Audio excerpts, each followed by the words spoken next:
20.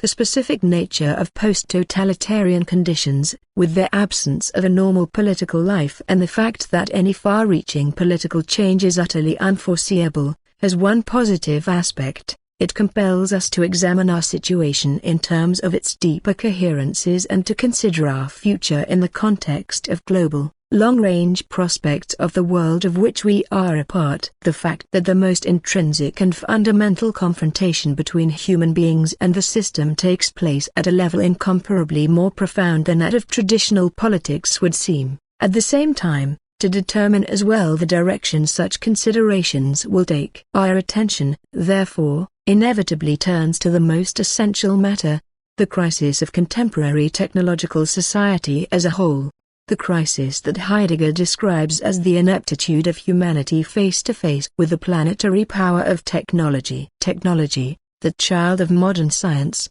which in turn is a child of modern metaphysics, is out of humanity's control, has ceased to serve us, has enslaved us and compelled us to participate in the preparation of our own destruction. And humanity can find no way out. We have no idea and no faith, and even less do we have a political conception to help us bring things back under human control. We look on helplessly as that coldly functioning machine we have created inevitably engulfs us, tearing us away from our natural affiliations, for instance, from our habitat in the widest sense of that word, including our habitat in the biosphere, just as it removes us from the experience of being and casts us into the world of existences. This situation has already been described from many different angles, and many individuals and social groups have sought, often painfully, to find ways out of it, for instance, through Oriental thought or by forming communes. The only social, or rather political,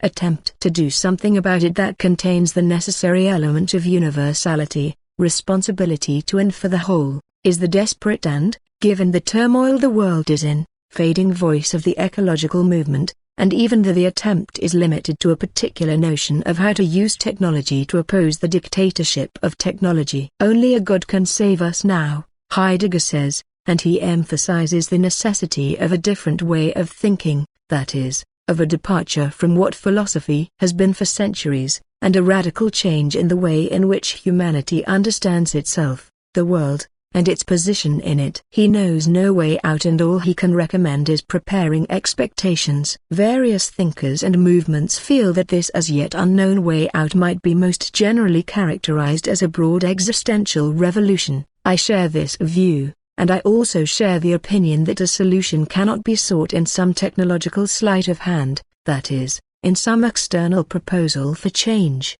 or in a revolution that is merely philosophical, merely social, merely technological, or even merely political. These are all areas where the consequences of an existential revolution can and must be felt, but their most intrinsic locus can only be human existence in the profoundest sense of the word. It is only from that basis that it can become a generally ethical, and, of course, ultimately a political, reconstitution of society. What we call the consumer and industrial, or post-industrial, society, and Ortega y Gasset once understood as the revolt of the masses, as well as the intellectual, moral, political, and social misery in the world today, all of this is perhaps merely an aspect of the deep crisis in which humanity, dragged helplessly along by the automatism of global technological civilization, finds itself. The post-totalitarian system is only one aspect, a particularly drastic aspect, and thus all the more revealing of its real origins,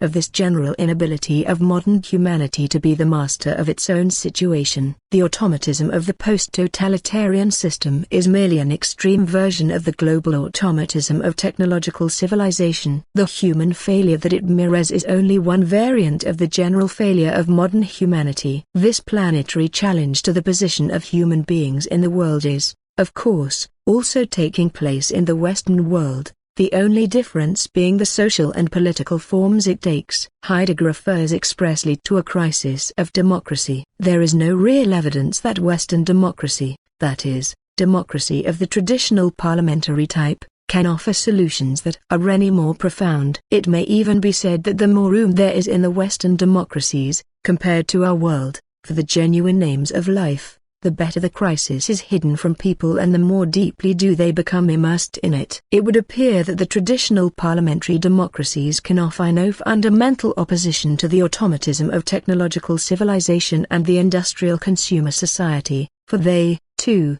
are being dragged helplessly along by it. People are manipulated in ways that are infinitely more subtle and refined than the brutal methods used in the post-totalitarian societies. But this static complex of rigid, conceptually sloppy, and politically pragmatic mass political parties run by professional apparatuses and releasing the citizen from all forms of concrete and personal responsibility, and those complex focuses of capital accumulation engaged in secret manipulations and expansion, the omnipresent dictatorship of consumption, production, advertising, commerce, consumer culture, and all that flood of information. All of it, so often analyzed and described, can only with great difficulty be imagined as the source of humanity's rediscovery of itself. In his June 1978 Harvard lecture, Solzhenitsyn describes the illusory nature of freedoms not based on personal responsibility and the chronic inability of the traditional democracies,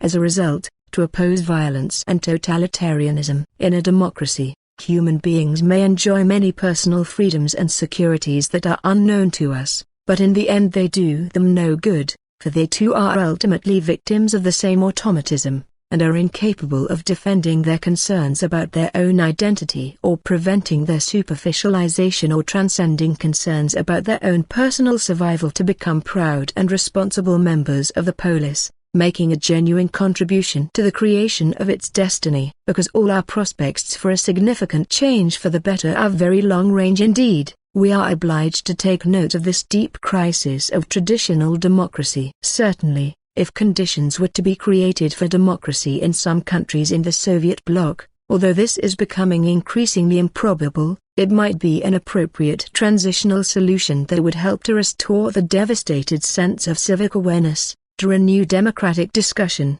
to allow for the crystallization of an elementary political plurality, an essential expression of the aims of life, but to cling to the notion of traditional parliamentary democracy as one's political ideal and to succumb to the illusion that only this tried and true form is capable of guaranteeing human beings enduring dignity and an independent role in society would, in my opinion, be at the very least short-sighted. I see a renewed focus of politics on real people as something far more profound than merely returning to the everyday mechanisms of Western, or, if you like, bourgeois, democracy. In 1968, I felt that our problem could be solved by forming an opposition party that would compete publicly for power with the Communist Party. I have long since come to realize, however, that it is just not that simple and that no opposition party in and of itself, just as no new electoral laws in and of themselves, could make society proof against some new form of violence. No dry organizational measures in themselves can provide that guarantee,